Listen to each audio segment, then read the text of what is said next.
It's time, Cougar Nation. Cougar Tracks. The best season analysis with BYU insider Mitch Harper on KSL NewsRadio and on video every day on the YouTube page for KSL Sports. Welcome into Cougar Tracks here on the KSL Sports YouTube and KSL NewsRadio, your legacy home of the Cougars. I am your BYU insider, Mitch Harper, and Cougar Nation, BYU has 3 wins in a row over Utah, and that, of course, is our top story of the day here on Cougar Tracks. The top story of the day. The biggest story in the world of BYU sports right here on Cougar Tracks. 24-21, BYU takes down the Utes for a 3rd consecutive win. You could say, after a decade since this quote, it's now BYU's world, and Utah is just living in it because BYU has made it clear to anyone who was still doubting they are the top dogs in this state. 3 consecutive wins over the Utes. And it probably should have been a bigger margin than the 3 points. But BYU gets it done and takes down Utah, and they remain unbeaten this season, 7-0, now number 11 in the AP Top 25 poll. But BYU is soaring as a program, and they're doing it under head coach Kalani Sitake, who's now 3-4 in rivalry games. After starting 0-4, he's reeled off three in a row. And he's got Cougar Nation feeling really good. But at the same time, he did have a message to Cougar Nation to basically be humble. And this was Kalani Sitake in his opening remarks on Saturday night after the big win over Utah. Yeah, this is great. We got a win, and we've got a little bit of a streak here going, and so I'm not trying to tell fans what to do because we told them not to storm the field. They did it anyways, but I just hope that our fans would understand that we're on a win streak right now. We know what it felt like to be on the other side of that before, and so to show respect. I mean, you guys do anyways, the majority of our fans do, but show respect to our opponents, and I just feel like it's really important for me to say that at this time, that if we're going to break the cycle in this situation where you're kind of, it's like the pride cycle that we learned from the scriptures. If anyone can break the cycle of being kind and not stepping on your opponents when they're down and try to find ways to uplift them, and just appreciate we're in the Big 12 together. It's amazing. I never thought this would ever be possible, that we're in the Big 12 together and we get to play this game and be partners with this wonderful conference. And Kalani Sitake is one of one. There are not many head coaches after a big victory go to the podium in a press conference and start referencing key tenets of their faith. Now, BYU, of course, is a faith-based institution, but he's one of one, and that's why Kalani is the perfect head coach of the BYU football program, because he always brings perspective. You don't want to get too high, too low, but I do think for Cougar Nation, this means a whole lot. BYU football fans went through a lot during the independent years and during the 9-game losing streak against Utah, and basically being told talent gap, margins, there's a gap, you're left behind, you're left in the wilderness, where BYU fans always knew deep down that the history, the tradition, the passion for BYU football was always great with BYU.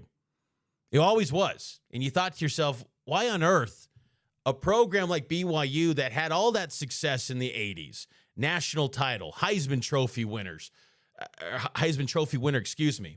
trophy winners, significant change to the sport of college football in terms of how offensive football is played.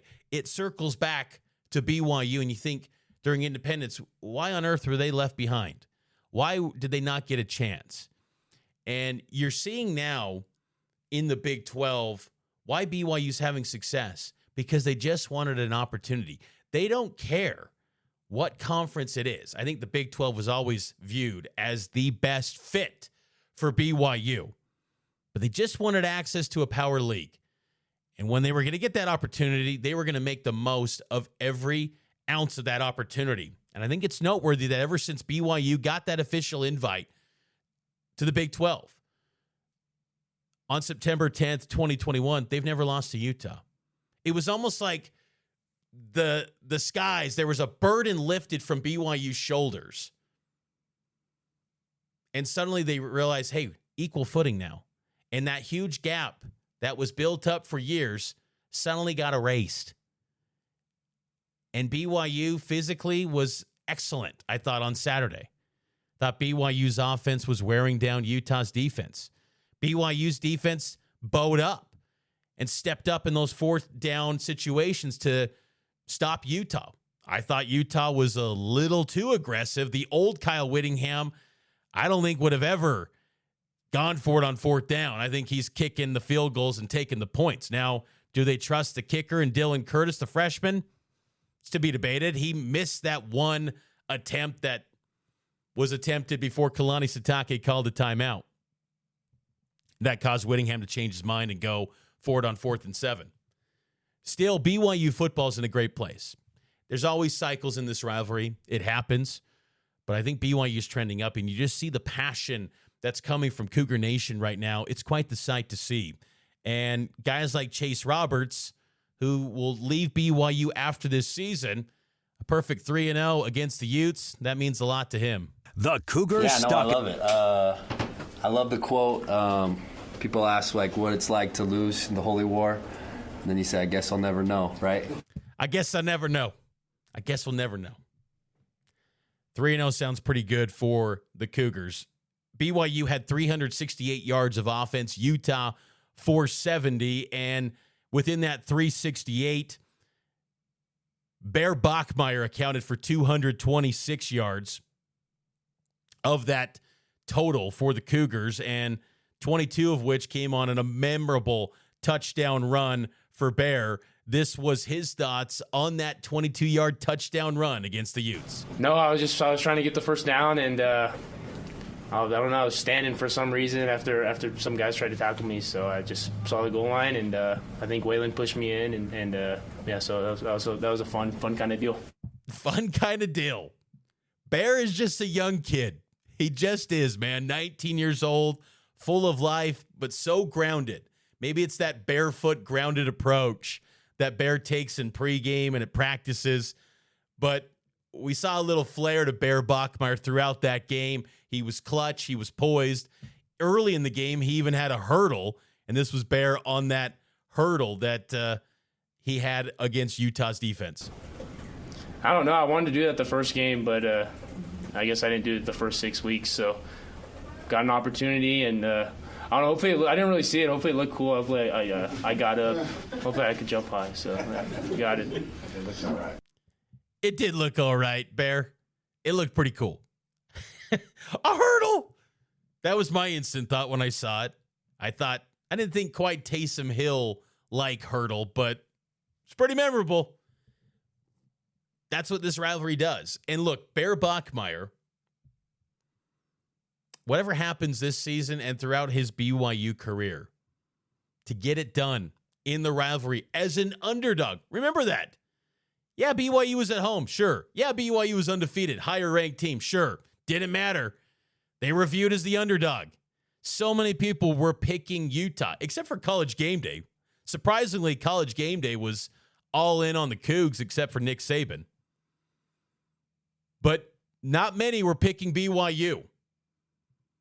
And Bear Bachmeier stepped up, got it done, and gets the win over the Utes. And did it with some flair and played his brand of football. Physical, style, sat in the pocket, stepped up, made some big clutch throws for BYU. Bear Bachmeier was excellent for the Cougars, and BYU continues to fly high at 7-0 this season. And now in their last 20 games, they're 18-2.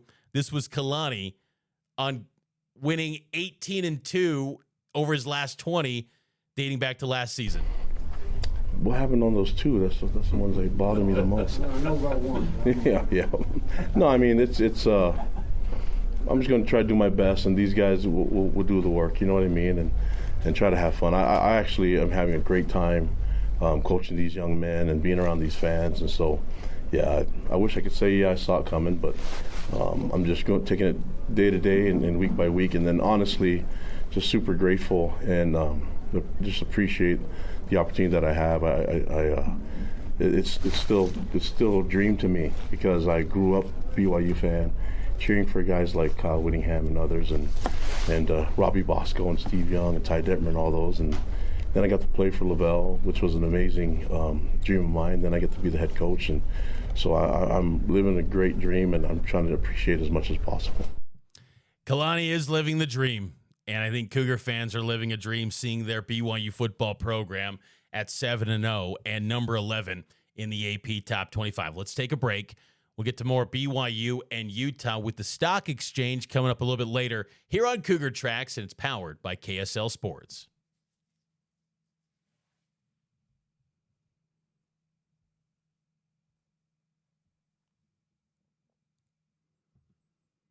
Welcome back into Cougar Tracks here on the KSL Sports YouTube page. Make sure to subscribe to Cougar Tracks wherever you get your podcast, audio, or on YouTube. You can watch the show every day at high noon. It's available on YouTube, live stream, also on X as well. So many different ways to watch and listen to the show. And if you listen to the show on audio, subscribe to the podcast wherever you get your podcast. So one of the great things about any football game is the rewatch. On a Sunday, just go dive in, rewatch the game, because I always believe that when you're watching a game in person at the stadium, you just miss a few things because the emotions, the adrenaline, it's running high. You don't want to miss anything live. But sometimes you do miss little nuances and little minutia things that maybe can get forgotten in the heat of the moment over the course of watching the game live. But then when you sit back, you know the outcome of the game, you're on the couch watching, rewinding, rewatch. It's just a lot of fun. And I think for games like this, where it's a memorable rivalry game, I think a lot of Cougar Nation, the moment they get home from the stadium, they're rewatching the game.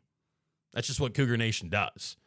I mean, BYU replays were built in BYU fandom.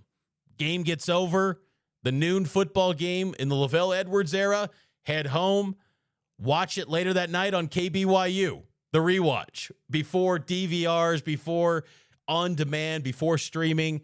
That's what you did as a Cougar fan. So rewatching is always a good time. And this one was an interesting game to watch because it wasn't always perfect for BYU. I do think BYU was clearly the better football team in this game, but there were some noteworthy things. And I did forget in the moment during the opening prayer, you didn't see this on the broadcast, but I was looking at some of my other notes too that I had from the game inside the press box at Lavelle Edwards Stadium. I forgot that Utah fans started a "Let's Go Utah" chant during the opening prayer. It's like, Now, I will say this. I do think it's been nice that there hasn't been any sideshow antics, at least from what I'm aware of. I haven't seen any stories or controversies that have emerged from this game, which is positive. I think the whole threats that occurred on X kind of put some perspective, I think, for people where it's like, hey, we need to simmer this thing down. But still, I thought the opening prayer, the chants, come on. Your head coach is a member of the Church of Jesus Christ of Latter-day Saints. Come on now. How about this, too? Isaiah Glasker and Wayshawn Parker for Utah. They were jogging in the first quarter. Great still image that was captured on photo. I thought that was really impressive. Early on in the game, John Henry Daly for Utah, a little bit of concern. I thought he was having way too much success early on, and he's the leading sack artist in college football this season, former BYU player, now with Utah, gets an early sack, gets some pressures early, and you're thinking, is this going to be a long day for Isaiah Jada? But BYU, relatively speaking, kept that in check over the course of the game. Henry Daly finished with 2 total tackles. He had that 1 sack, as I noted. That was early, and 1 TFL. But aside from that, BYU responded and adjusted because early on, Henry Daly was having a lot of success. We talked about Bear Bachmeier's hurdle, 4.6 feet in the air. That, according to Fox, the official measurement on that hurdle. So that was pretty cool. Kyle Whittingham, after the first quarter, said on the TV broadcast, he said the game would be decided by red zone offense. That it was. Utah came into the season or the game, one of the best red zone offenses in college football, 28 of 29. And they had 25 of those 28 conversions were touchdowns. So that track record of scoring at a high level with touchdowns, maybe that gave Whittingham the confidence to go for it on fourth down. But as someone who's watched a lot of Utah football under Kyle Whittingham, it just kind of blew me away to see them go for it in that game. Because in a rivalry game where points are so precious and that you always know this rivalry is going to come down to one possession. 3 points are coveted in this rivalry. 20 of the last 25 games since 1997 have now been decided by one score. So I was surprised that Whittingham went for it as much as he did on fourth down. That in the second quarter, there was a nice pass from Bear Bachmeier to Chase Roberts, about 14-15 mark. A little bit behind Chase, but Roberts was still able to make a play, get upfield to the 17-yard line, and that's been such a nice luxury for this BYU team to be able to get yards after the catch. I thought Chase, on the day, he ends up with 2 catches, 43 yards, 15 yards on after catch in the game against Utah. He had 8 targets and only had 2 catches. The grabbing, the lot of contact he had to navigate through was pretty intense in this matchup against Utah, but that was one of the catches that Chase had. And then, of course, the second catch, what a grab. Beautiful high point, throws up the Y, doesn't do an upside down U, and he even talked about that in the post game. Throws up the Y, go route down the sideline, BYU's up 7-0. A little bit of Johnny Harleen flashbacks to 2006, not the final touchdown of the game, but the one where Harleen goes up, almost one-hands the thing over Eric Weddle. Not quite to that extent, but it was a great high point from Chase to get that touchdown grab. And it's weird to think that he didn't have another catch the entire game. That was the second quarter. But one thing you like, though, in that moment, it kind of settles the nerves a little bit. You're up 7. You score first. BYU under Kalani is really good when they score first. I think scoring first in this rivalry, it just settles the nerves a little bit. I think that was huge for BYU to get that. We saw some early snaps for Tausili Akana, and a little bit later in the game, we saw Nusi Taumoi-Peau. Nusi was playing late into the game. Think about those young edge rushers. Tausili Akana, only a redshirt sophomore, finally turning the corner, getting some playing time. He's going to be a good one. He had that play later in the game, in the second half, that spin move on Spencer Fano against Fano, who quite possibly could be a top 3 pick. There were 5 scouts from the Las Vegas Raiders on hand to watch this game, and I'm sure most of them were there to see Spencer Fano. And Tausili Akana was making some moves happen. And then Nusi Taumoi-Peau quietly turning into a guy that's going to play quite a bit this season down the stretch run. They are going to be really good for BYU.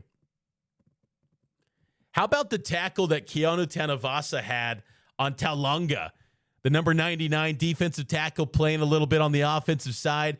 300 pounds versus 317 going at each other. Pure masculine strength. Love that. Going back to Tausili Akana, what a hit he had, by the way, on Devin Dampier. That was a bone-crushing hit. Akana, more known for his speed, he's letting you know, too, hey, I'm physical as well. I can lay that hit stick. 3rd and 3 in the second quarter. Bear looks like he's going to throw a screen pass. Utah was gap sound, held on to it, and took a loss.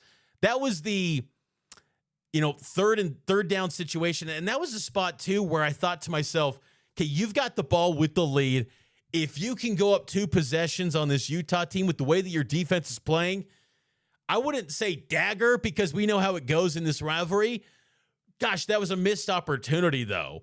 And I thought that was something where BYU squandered a chance to really deflate Utah's chances of winning this game because that quick 3-and-out was a great response by Utah's defense. BYU had a chance to really lay the hammer down on Utah, and they missed that chance. I did like in the Fox broadcast, right after that 3-and-out, I always love trendy music going out of commercial breaks, and I think Fox is one of the best to do it. NBC Sunday Night Football is probably the S-tier CEO of this, but Dancing in the Country, thought that was a great music outro. You see Steve Young, Alex Smith on the shot. I like that a lot. Ace Kafusi on the next defensive series, he got a tackle for loss. Thought that was excellent. And then, my goodness, Falatau Satawala, violent hit on Devin Dampier. Just violence, man. Dampier was taking some shots. BYU's defense was laying the hits. And after that hit, BYU has Utah on a 3rd down. And this was the moment where Utah started to settle in and get some momentum, I felt. Simmons had a catch against Jonathan Cabella. Jonathan Cabella kind of made his unofficial introduction to the 2025 season in not the greatest light, giving up a 3rd down conversion to the Utes. But it was that spot where I felt like, okay, Utah's, settling in a bit. Because BYU to that point, yeah, they were giving up some yardage, but BYU was physically overwhelming them. Then Utah quickly scored, and Ryan Davis, the former New Mexico receiver, gets the touchdown grab. And unlike Chase Roberts, who just focused on his hand sign, Ryan Davis focused on the opponent's hand sign and did an upside down Y. It's interesting to me. Someone who's been following BYU for a very long time, I don't know if I've ever latched on to the Shaka Y as the thing for BYU. I don't know. I just don't feel like BYU has a hand sign to me personally. I just don't feel that way because that was never a thing until, honestly, Kalani's introductory on the mic moment, first year as a head coach, just 3 weeks after getting hired as the BYU head coach, he's at a basketball game at halftime, and he throws up the Shaka Y. And then I think ever since, it's just become a thing for BYU. It's okay. Some programs don't need a hand sign. I just don't feel like BYU has a hand sign. I honestly didn't think Utah had a hand sign until Sean Smith and Sean Asiata, Matt Asiata, they all threw up the U around the Sugar Bowl era, and then that's been the thing ever since. Most Ute fans would tell you, oh, we've had that forever. No, you didn't. No, you didn't. Pre-2007, you never threw that thing up. You never threw up the U. And now, Cougar fans are doing upside down U throughout the entire game. It's all fine. I mean, look, that might be get off lawn moment. That might be my most boomer energy I've ever had in my life. I'm not saying don't throw up the hand sign, but I'm just kind of like, I don't associate a hand sign with BYU personally. That's just me. BYU's offense stalls again, but then Sam Vanderhaar punts the ball, and it's a muff punt. And tough spot for the Utah punt returner because, Kyle Whittingham does not like when turnovers happen, particularly on the special teams. And think about this, too. During the 9-game losing streak to Utah, all those years where Utah had just aces in the hole on special teams. BYU now is a much better team and program when it comes to special teams. BYU is excellent in that front. Utah's just kind of average, mediocre. Big change. And I think that's playing a role in Utah not performing as well as they once did in these big game spots. Great moment for Talon Alfrey to recover that punt. You think about a guy that maybe hasn't had the career that he expected, but he stayed the course. He's built up a lot of network. in his, BYU community off the field. Talon Alfrey's going to be highly successful after his playing careers are done at BYU. But he stayed kind of Johnny on the spot, stayed in the moment. And on special teams, he's made some memorable plays in his BYU career. The onside kick that was returned for a touchdown against Houston last season, and then this fumble recovery and a muff punt against the Utes. And that muff was massive, as Utah could have had a drive with more than 2 minutes to go and then would have had the ball to start the half. It was 7-7. That could have been a completely different ball game if you don't recover that muff punt. And Talon Alfrey was right there to get that recovery, and that was huge for BYU. BYU's offense takes over. As we're going through my deep cut rewatch observations of the game, Bear took a huge hit from John Henry Daly, but he still got the ball off and completed the pass to Parker Kingston. Underrated moment right there by Bear, just showing his toughness, and his size was able to withstand that hit, get back up. A smaller quarterback, man, that would have been a bone-crushing hit that Henry Daly laid on Bear. Bear has the size to be able to, all right, back in it, getting up, next play. BYU tried to run a special with Parker Kingston. It didn't work. For whatever reason, man, the specials, they are tapped out with Parker Kingston. They're not working. They're not working this season. Teams have that on lockdown. When Parker gets the ball and he's rolling out, they know what's coming, it seems like. Then the time management situation at the end of the second quarter, that was tough. BYU was huddled up after the first down pickup on fourth down by Bear, which great pickup by Bear. No urgency, though. No urgency. They huddled up. Like, I'm not saying it would just been nice to get a touchdown. Like, you got a field goal, and you basically killed the clock to the point where Utah can't do anything.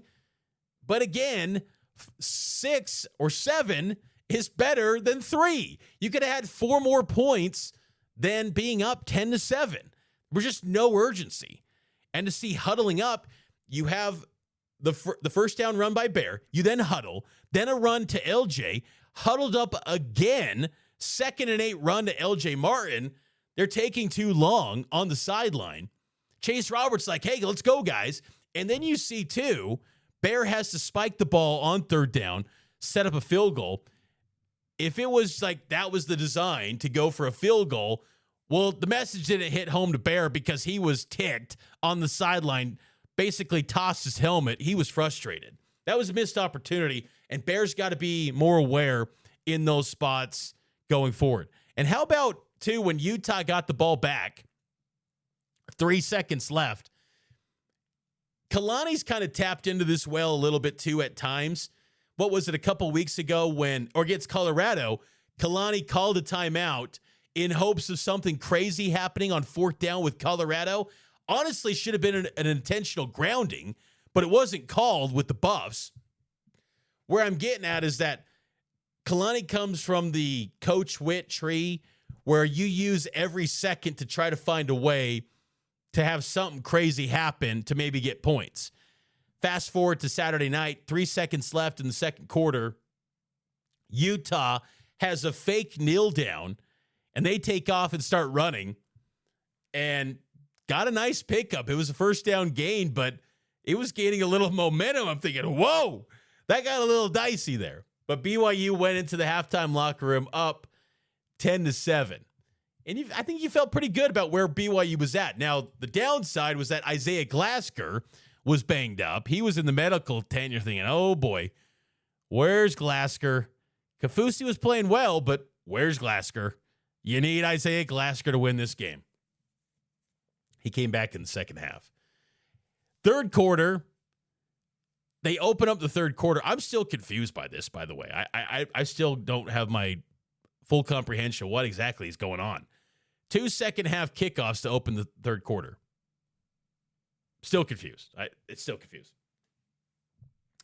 BYU's defense generated a 3-and-out, which was an excellent stand to give BYU a chance to build on its 3-point lead. 13:55 to go in the third quarter. I thought this was a tough situation here. Bear throws a pass to Parker Kingston. Bad drop. You have got to bring that in, Parker. That was a missed opportunity because from there, you're in 1st and 10. Kingston drops it. Next play, tackle for loss, and suddenly you're looking at third and long instead of being on the move. Tons of momentum. Crowds juiced up. Nope. 3rd and 13, though. Cougar fans wanted a holding call because it did look like Chase's leg was grabbed. And it looked like that was a holding, but was not called. Next defensive series, Max Alford. He got a huge sack. That second effort sack was really nice. He initially missed and then got the second effort and got that sack. I love that play from Alford. Alford has become a nice story. He was gaining momentum around week 2 of fall camp and just been building it ever since. He's a really nice player, and he's going to be one that's one to watch, I think, in the future for BYU. And I say that because when you think about the future at the linebacker position, you already know you're losing Kelly.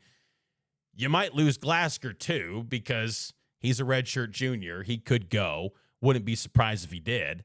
So you got to kind of know who's the next in line at linebacker, and you saw glimpses with Kafusi, Max Alford.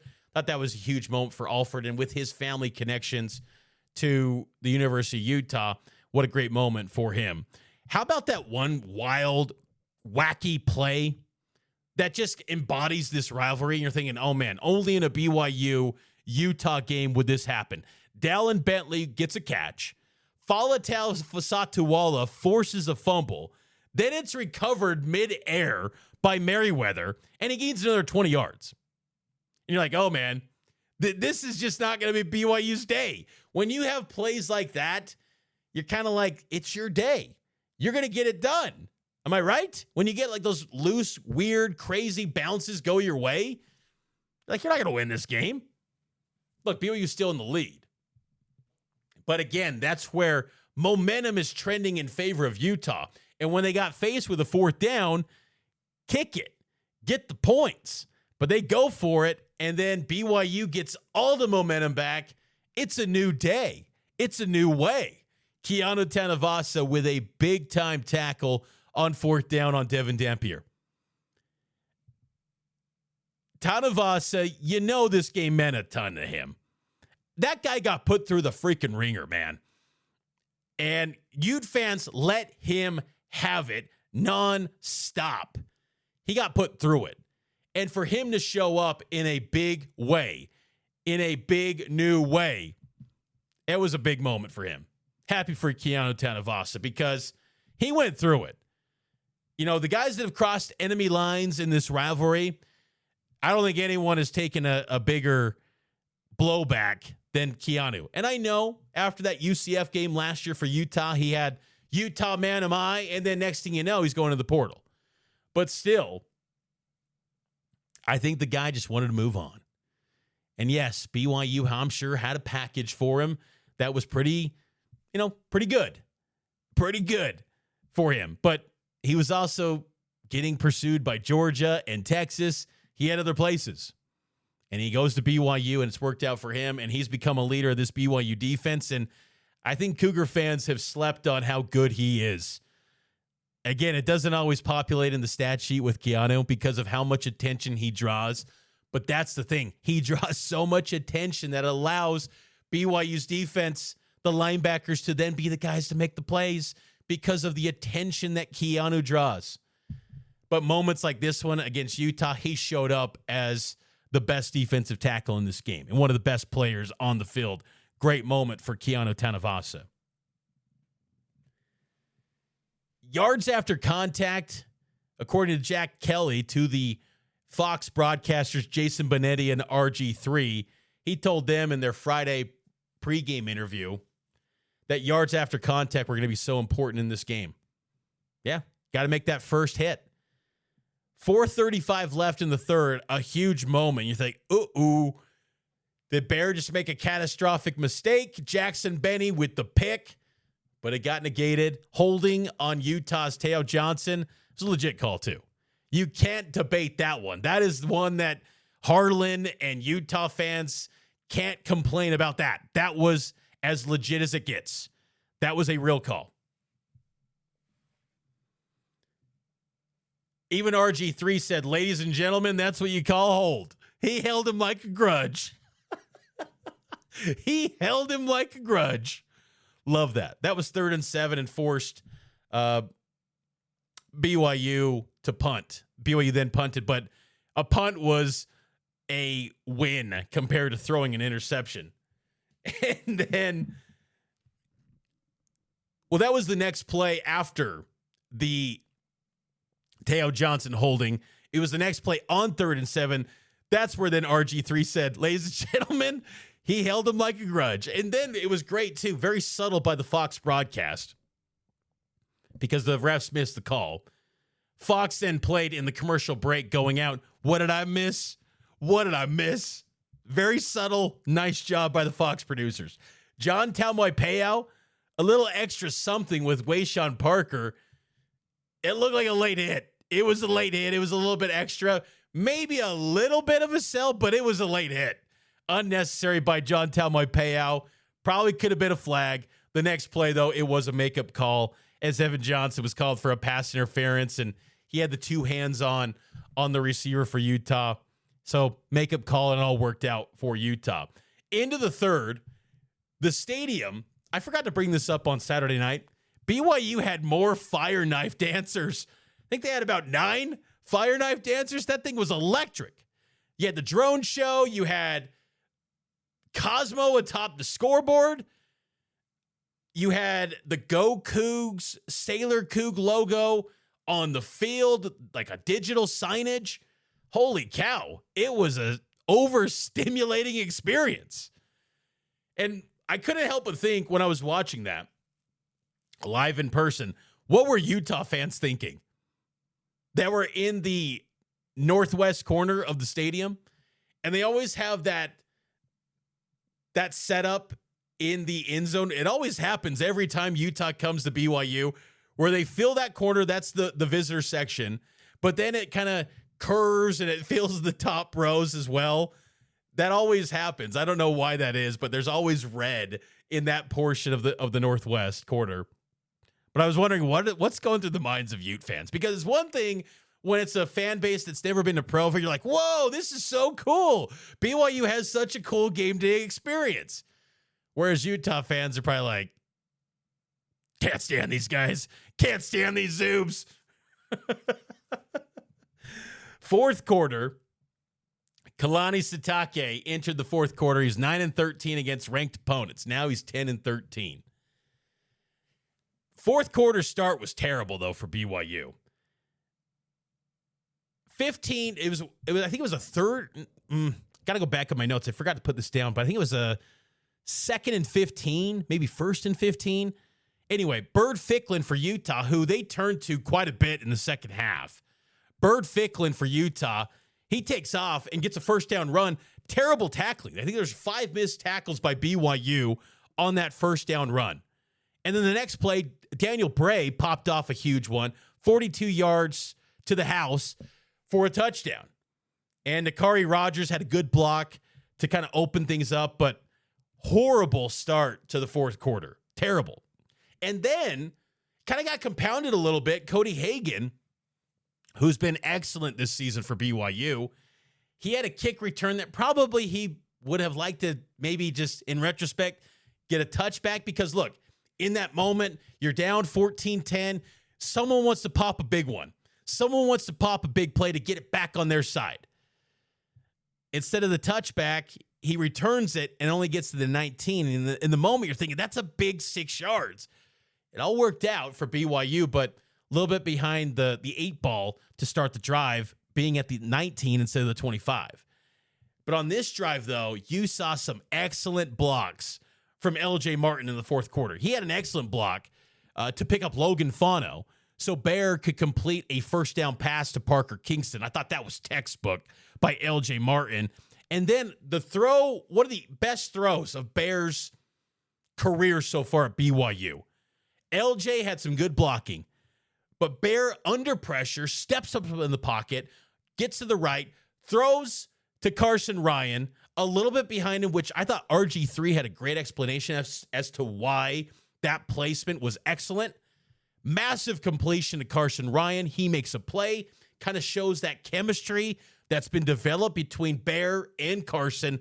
Huge first down pass between those two. And then, moments later, Lander Barton, violent hit on Bear Bachmeier, targeting, and it was targeting, no doubt about it. Whittingham was not happy, but the more you watch that, and I know it's not that luxury in person, but when you see it in slow motion, that was textbook targeting. But what was noteworthy too, and I kind of forgot it in the moment because I was focused on the targeting, but Utah's number 5, he missed out on the sack, and if he gets that, Barton never gets popped for the targeting. If he finishes the job, Barton's not having to try to make a violent hit and then ultimately get called for targeting. So that was a huge sequence. Now, I don't think that altered the game, Barton with targeting. I just don't. But he's one of their best players. And when one of the best players who can do things both offensively and defensively, that's a huge, huge momentum build for BYU. And BYU sensed the momentum. Next play, Kingston hits the corner. The speed was real. Touchdown BYU. Great blocking from Carson Ryan and Isaiah Jada on that play. And the Cougs are back on top. And again, it was noteworthy because Utah, their offense comes back out on the field and they don't have a lead. They're not operating, once again, if you're Jason Beck in the booth, with a lead. You're operating with a deficit. And I think that changes the dynamic of how you're calling a game when you don't have a lead.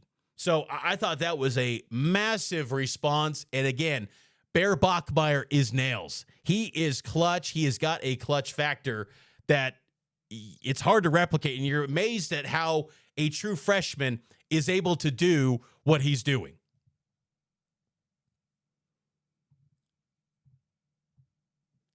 Utah kept turning to Bird Ficklin, and Dampier, again, we did not see him run much at all in the second half. Later in the fourth quarter, pretty late, you saw Dampier kind of walking gingerly. He was asked in the postgame if he was injured at all.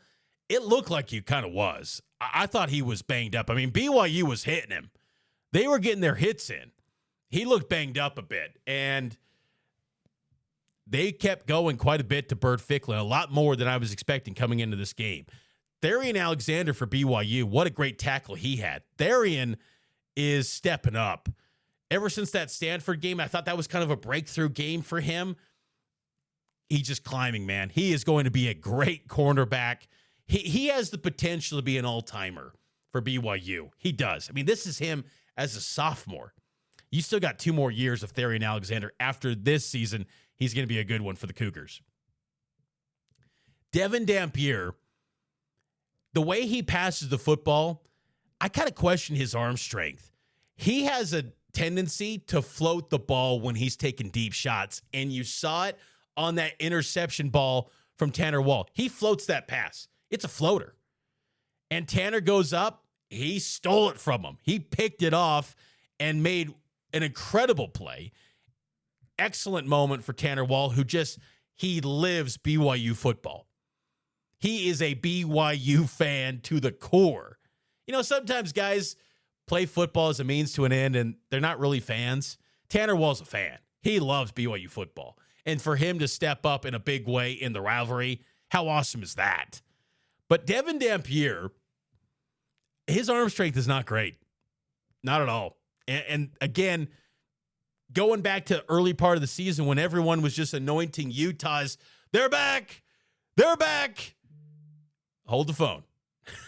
Hold the phone. Because you're seeing against stiff competition like Texas Tech and BYU, and I know Dampier was banged up against Texas Tech, but his arm strength, when he gets limited running the football, I mean, he still finished with 64 rushing yards against BYU, but when he's not able to turn to that like he was in the second half as much, he's floating passes.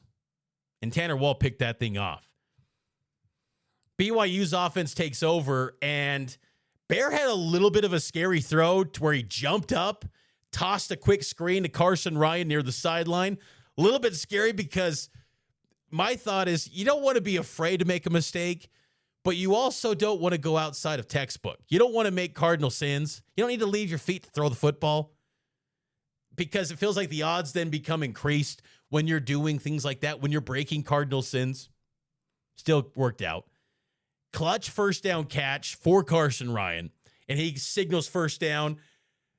Great moment for him, too, against his former team. The former Utah transfers had some nice nights. Carson ended up with 4 catches, 36 yards, and 5 targets in the win over the Utes. And how about this, too? BYU has a false start. It's a 1st and 15, and instantly LJ Martin negates that and moves the chains, gets a massive first down. I thought that was underrated because whenever you get behind the sticks in this series, feels like that tees off Utah, lets their defense get home, get to work. We saw it after that Parker Kingston drop earlier in the game where they get a TFL and then BYU has to go off the field. I like that LJ just put matters into his own hands and said, I'm getting this first down, and he got it done. We saw Enoch Nawahine, too, for a brief moment in the game before BYU called its second timeout, but I don't recall seeing him the rest of the game. And then the moment of, I think, the season, and one of the great moments in BYU football rivalry history against Utah, Bear pops off for a 22-yard touchdown run. There's a bear on the loose in Provo. Great call from Jason Benetti. Bear just simply hands the ball to the refs and just casually runs back to the bench and takes a drink. I don't know if Bear realizes how his stardom has just taken off. I don't know if he realizes it yet. He's the man. Cougar Nation loves him. And he's just kind of nonchalant. There's a bear on the loose in Provo. Outstanding call. There were drives in fall camp, what Chase Roberts told Benetti. There were drives in fall camp that we knew Bear was the guy. Definitely saw that. Tavion Beasley made a nice play, good coverage on an incomplete pass. I like what I saw from Tavion Beasley on a night where Tommy Parasis was once again out, so Cabella and Beasley tag team the nickel spot.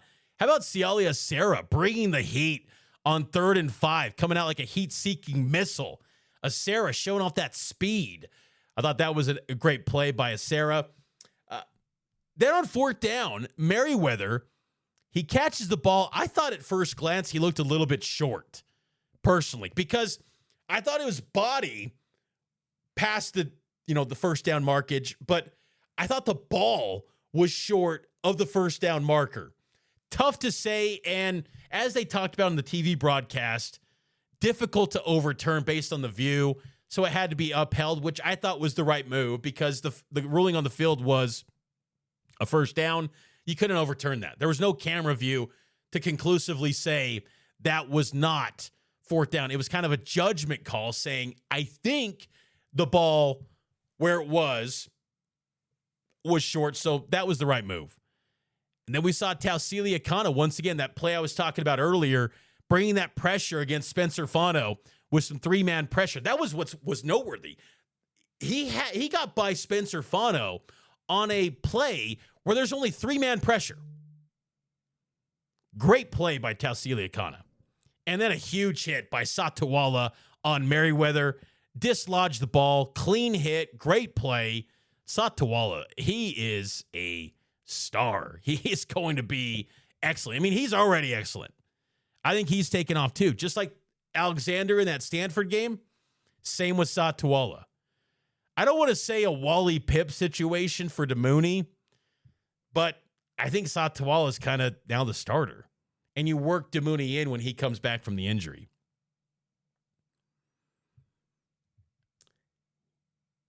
Jack Kelly gets the sack with BYU up 24-14, and that was the moment where he sensed it and said BYU is going to get this job done. And on that sack, again, Nusi Taumoepeau, he was on the field in that play. Late in the game on the line, they get it done. 3:05 remaining. BYU takes over on the Utah 28. They had 13 personnel rolling out with Moeaki as the third tight end. Also noted, too, in the game, Jaden Dunlap was not suited up. He was not on the availability report last week. Remember, he gave up a touchdown against Arizona. Did not see him play in the game. He wasn't even suited up. BYU, now the third longest win streak in the FBS behind Ohio State and Navy. The fourth down shot to the end zone. BYU's up 24-14. Why not kick the field goal? Kalani was like, I just wanted to go for it. I get it. Get the 3-possession lead. Still would have taken the points because then you're forcing Utah to have to get 2 touchdowns instead of allowing them to have a field goal in play. Utah moved quickly, too. After that turnover on downs by BYU, they moved quick. There was a hold on Beasley. Then I thought a weak pass interference call on Evan Johnson against Merriweather. And then quickly a touchdown pass to Simmons. You're thinking, oh, here we go. Here we go.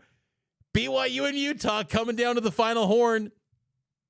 20 of 25 games since 1997 have been decided by one score. And then the hands team. It was off the leg of Buchanan, number 81. Game over. Watching it live, I thought, oh my gosh, Utah pulled it off. They picked it up. But clearly it went off his leg. And victory formation for the Cougars. Quarterback kneel down. And the fans stormed the field. And watching Bear on the television broadcast, you see fans tapping his helmet. Bear didn't like that, I don't think. He even said in the postgame he was getting a little claustrophobic. He was getting tapped on the helmet by fans. He put his 2 hands on his helmet like, please don't touch my helmet, because that's a loud sound. When people are tapping the helmet and you're thinking, is stuff getting thrown? Look, the sensory overload is intense with a field storming. Like, I was down on the player ramp, the little tunnel with the cover. I was kind of waiting, just kind of observe it all, because I knew the post-game press conference was going to take forever and a day to happen after a field storming. Somehow Kalani actually snuck out quick. He missed all the chaos. So we're seeing President C. Shane Reese crowd surfing. But the sensories, man, you're seeing all these just people claustrophobic or close. Like, oh my gosh, this is a little bit too much. So I can understand where Bear was coming from. Like, let me just get out of here because it's fun. But at the same time, you're like, don't want to risk an injury. Don't want to run into someone. Just let me get back into the locker room and get on with my night and celebrate this win with my teammates. And that he did as the Cougs get it done. And that's my deep cut rewatch observations from BYU Utah. I thought if there's ever a game to do this, and I'll do this a few more times this season, but if there was ever a game to do it, you got to do it for the rivalry game. That's going to do it here for this segment of the show. One more segment to go. Cougar Stock Exchange next here on Cougar Tracks. Welcome back into Cougar Tracks here on KSL News Radio, your legacy home of the Cougars. It's now a Monday, and that means one thing here on the show. It's time for the Stock Exchange. Cougar Stock Exchange. What's trending up and what's trending down? It's the Cougar Stock Exchange. That's right, it's the Stock Exchange. What's trending up and trending down for the Cougs? After a big win over Utah, let's just call it what it is. A lot's trending up. BYU's dominance in the state of Utah, that's trending up, 1. 2, Bear Bachmeier's stardom. Bear is a star, and no matter what happens this year, Cougar fans are all in on Bear Bachmeier. You think about the quarterbacks that have won in this rivalry in the 21st century. Brandon Doman, twice. John Beck, Max Hall, Jaron Hall, Jake Retzloff, now Bear Bachmeier. Out of those guys, pretty much all of them have played in the NFL. The only one that hasn't is Jake Retzloff, and he's still doing his thing out in Tulane down in the Big Easy. Bear Bachmeier, big-time quarterbacks win this game. And there's been some great ones that have rolled through here and not beaten the Utes. It's hard to win these games, but Bear, his stardom, his kind of humble nature is really impressive to see. Trending down is I'll say the mental hold this game had on BYU. For many years, this game was an indictment on BYU's existence in the college football landscape. That isn't the case anymore. And BYU, throughout the week, and you sensed it around practice, there was just a lot of loose. This team did not come in tense at all heading into this game. And I think that's a testament to Kalani Sitake and this coaching staff of how they approach this game. And I thought this BYU team was they were chomping at the bit to play the game. And there's a lot of areas where they got to improve. I think defensively, giving up as many yards as they did, that's not great. 470 yards of offense, you don't like that. You're not going to win many ball games when you're giving up 244 through the air, 226 on the ground. Utah was really balanced. Utah shot themselves in the foot by not going for it on fourth downs, and BYU bowed up and got those stops. So there's areas to improve, but you just find a way to win in rivalry games. It doesn't matter how glamorous it looks. You just get the win at all costs. And then that leads to Cougar Nation going to church on Sunday with their BYU ties, putting the hymns together, saying 24-2, 21. You know how it goes. You know the drill when these rivalry wins happen, but the mental hold isn't there. There was some mental hold on this game for fans, for the team, for the program. It's no longer there. It's gone. They came into this game just loose. There was a good vibes around this team and program, and that showed itself in that win. And Kalani Sitake, of course, leads the way, and he was, despite with the win, he didn't take a victory lap on his opponents.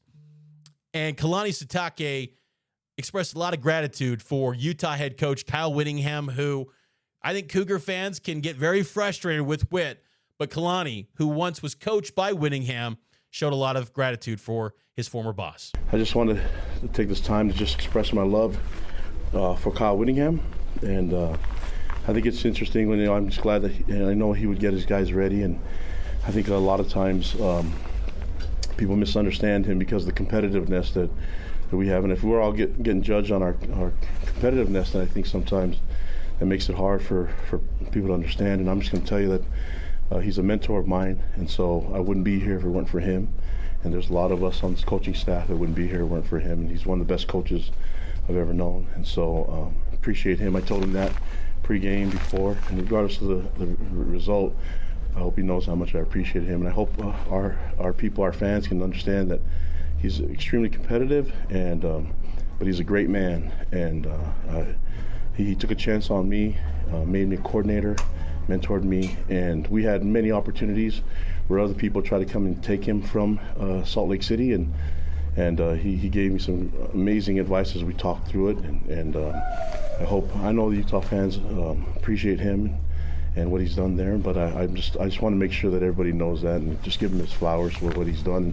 Hope everybody can just appreciate him for the man that he is, the coach, and everything that he's been as a mentor to me. Pretty cool comments, I thought, from Kalani Sitake for his mentor, Kyle Whittingham, and I think that's something that's trending up. That relationship, I think, is definitely strong. And I thought it was something that was cool in the pregame at midfield. You saw Kalani and Whit. Even Whit showed a little more emotion than maybe I've seen in years past before this rivalry game. The friendship's there. And I know that Whit doesn't say BYU, and that frustrates Cougar fans, but I think he's just trying to have a mental competitive edge for his program. But I think Kalani, he's been in the trenches with Kyle Whittingham. He's got a different perspective than any of us when it comes to Kyle Whittingham. So I thought that was cool commentary from Kalani once again after a big win, because it could have been easy to just focus on yourself, the program, what they've accomplished. But Kalani always puts that into perspective. I think that's why he's having so much success as the head coach at BYU. He's come a long way.